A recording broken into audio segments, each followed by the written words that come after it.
you set up the antithesis cliches like the Iron Sheik and Nikolai Volkov.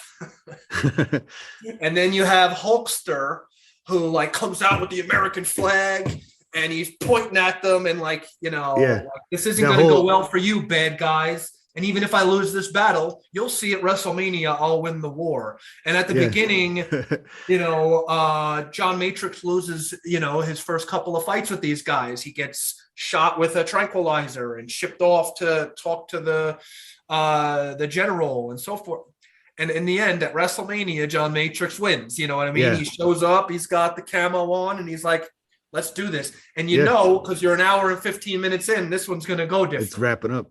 And it's and I believe that's all semi-autobiographical on Schwarzenegger's part, because that's how he came to America, right? He was tranquilized and then yes. Yes. Yeah. I wrote that though. Evil that brought him to America. I wrote that it had testosterone cypionate in it, not tranquilizers. Yes. I put that as one of my what does this tell you about those? I because the movie was reshaped, the script was reshaped to fit Schwarzenegger. I can't help but think that some of it parallels his own life and career, that he came to the United States, he got a degree in business from the University of Wisconsin, and that he eventually... Nobody's perfect. Yeah. And then he ends up going, beyond this movie into being the head of the Presidential's Council on Physical Fitness. And I was talking with Wifey earlier. What do we got? We got the best bodybuilder ever, the highest paid actor ever, and the former governor of California who married a one of the biggest economies of the world. He was the head of that he got and he married a Kennedy. All the way, all of that stuff. So I mean, he is the American dream, and yet he's from Austria, and I think so. In some ways, it's almost. This movie is like a fast forward version of that. It's just kind of like. And Arnold came here with, like $20 in his pocket or whatever the cliche story is. True in his case, so it's not even a cliche. Yeah. He's in many ways, ignoring genetics and the randomness of circumstance. He is the self-made man as much as one can be. He was escaping the fascism of his father.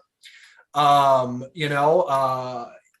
from Austria. I mean, there are a few other important figures from history that came from Austria around the same time of his father. Yep. And he was escaping their political leanings as well.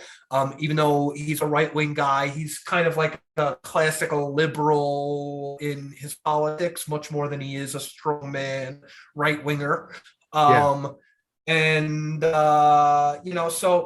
a sense, Arnold, not just because of his physique, but kind of his mental physique, like how he had worked on himself and where he came from, his origin story, it made him the perfect version of this character, despite his accent. And it really is remarkable because it's not like the 80s were a hospitable time for foreigners in the United States compared to, say, today. Like, so you have this giant Austrian dude on TV claiming to be an American. You can imagine a parallel universe where this is received quite poorly by the American man. And yet it wasn't. It was super embraced despite the accent. And I think a big reason for that is that whether it was overt or covertly, Arnold's love for the country came out in these and in his talks. And it was just clear he was like trying to be as American as possible.